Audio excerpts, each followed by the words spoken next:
Well, the inflation data is in and the markets did not like it. In spite of the fact that inflation did go lower in the month of August, everybody just freaked out, man. Bitcoin went down, Ethereum went down, S&P 500 went down, dollar index went on a rally. In today's video, I want to be breaking down some of these charts with you and talking about what happened. My name is Lark. I make videos on investing. If you like that topic, then make sure to subscribe to the channel. Leave a thumbs up on this video if you do appreciate this kind of content. Now let's go ahead and get into it. And let's start off by talking about the gosh darn dollar index. Man, what a rally for the dollar index on the back of that inflation data coming in. Bounced right off the 50-day exponential moving average, an area that has been acting as a point of support, showing that we are in just this very strong rally for the dollar. Have been in it, of course, for quite some time now. We keep getting these bounces off of the 50-day exponential moving average. I feel like when we finally see the dollar cooling down and fading away is when we will see that daily closes starting to happen under the 50-day exponential moving average. But here we are once again seeing a dollar rally. Got all the way back up to 110 today before cooling off a little bit. I wonder if we get another run into this descending trend here on the RSI. We'll keep an eye on that, of course, but a strong dollar rally means everything else, of course, goes ahead and freaking tanks. Today was actually the single worst day for the S&P 500 in 2022. Ouch. Have a look here at that chart. I mean, that's an ugly, ugly chart. We just basically gave all the gains right back to the market, right? So we've been having this nice little rally since the start of September, and then blammo, all over in an instant. Crazy stuff, man. Now, analysts from Morgan Stanley say they're expecting the S&P 500 to plunge another 17 to 27% within the next 4 months. That is, of course, intense. That gets us back down to the 3,000 level, which is what a lot of people have been talking about.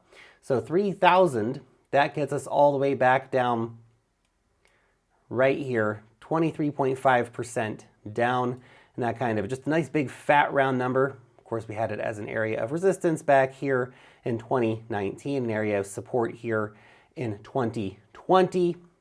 But yeah, if we go back that far, that erases a lot of gains. That's the entire COVID pump gone. Just gone. And of course, why are we talking about the stock markets again? Because you know how damn correlated these markets have been. When the stock markets dump, crypto dumps right along with it. And a 25% drop for the equity markets would be, well, just bad news bears for crypto. Let's put it that way. Now let's talk about the actual inflation news, what exactly happened. So inflation in the USA fell from 8.5 down to 8.3%. You would think the market would be like, oh great, inflation's falling even more. But 8.1% was expected, so inflation is not falling as fast as the market would like it to. It's fallen slower, so in that situation, the market kind of freaked out like, oh, maybe things aren't going in the right direction. And of course, because we are seeing a slower fall in inflation than the market had anticipated, that makes a bigger rate hike more likely. I think it's something around 48% likelihood of a potential 100 basis point raise by the Federal Reserve for the rate hike later this month when they meet at the end of the month. Now that's, of course, just that number comes out in the immediate aftermath of this particular inflation data. So by the time we actually get there, it'll probably be a little less, but we should be very much ready for a 75 basis point interest rate hike coming from the Fed later this month. So we shall, of course, be keeping an eye out for that. And look, inflation is down, but 8.3% is still redonkulously high. Even 8.1% would have been redonkulously high. So that is kind of the situation we're in right now, where inflation is being stubbornly high. It's not slowing down as much as the market would like it to, and we can be expecting more big rate hikes coming. Now, before we get into talking about the Bitcoin charts, just a reminder that if you don't have an account over on Bybit yet, you need to get yourself one. It is the best place for longing and shorting a wide range of the top cryptocurrencies: Bitcoin, Ethereum, Cardano, Matic. They got all of the good stuff. 0% fees for trading on their spot markets right now. And if you please use the link down below to start your account, then you're also going to benefit from 0% market maker fees and up to $4,450 in deposit bonuses. Thank you for using that link and supporting the channel. Now, let's talk about Bitcoin. So, we're actually going to take a look at the linear chart. And I don't usually look at the linear chart, but we're going to take a quick look at that today because this is an idea that's been making the rounds here, is that we actually came up to test this very key area of resistance on the downtrend line here. Now, if you were to put that over on the logarithmic chart, it ends up being much further away. But on the linear chart, we actually did come up to test that right here.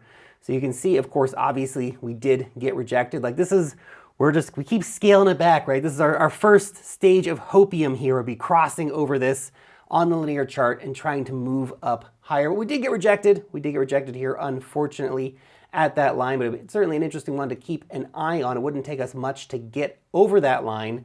Moving forward, a nice little, 10% pump or something could get us back up and over that line, which would start moving us in the conversation of, hey, maybe something's changing here, right? But right now, of course, we did get rejected at that area. And of course, the stock markets do not look super awesome. And when the stock markets are not looking super awesome, that means crypto is not looking super awesome. Let's zoom in here a little bit more on the charts. This is our daily chart. Here we can see stochastic RSI started having a bit of a turn over there yesterday. And then, of course, it led to this big fall down in the market when we did see that CPI data coming in. Big rejection off of that area that we had been watching. Remember, we've been talking about this. We've been talking about this a lot, right?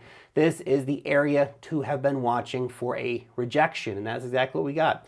We got all the way up to $22,800, and we got a very strong rejection, blasting right back down under the 50-day exponential moving average. That's the yellow line on the chart here, right? That's the line that we want to really see some strong price action building on top of. That's that short-term line where it's kind of, okay, right, we can finally start talking about some kind of market recovery here. Of course, that never happens because we keep getting just smashed down every time we attempt to get over. And just look at the past couple months here, right? July, smash. Later in July, smash. Mid-August, smash, right? So we get just a little nudge above it and then blammo, right back down. We cannot sustain that level, and that's a key moving average for us to actually get a significant reclaim on.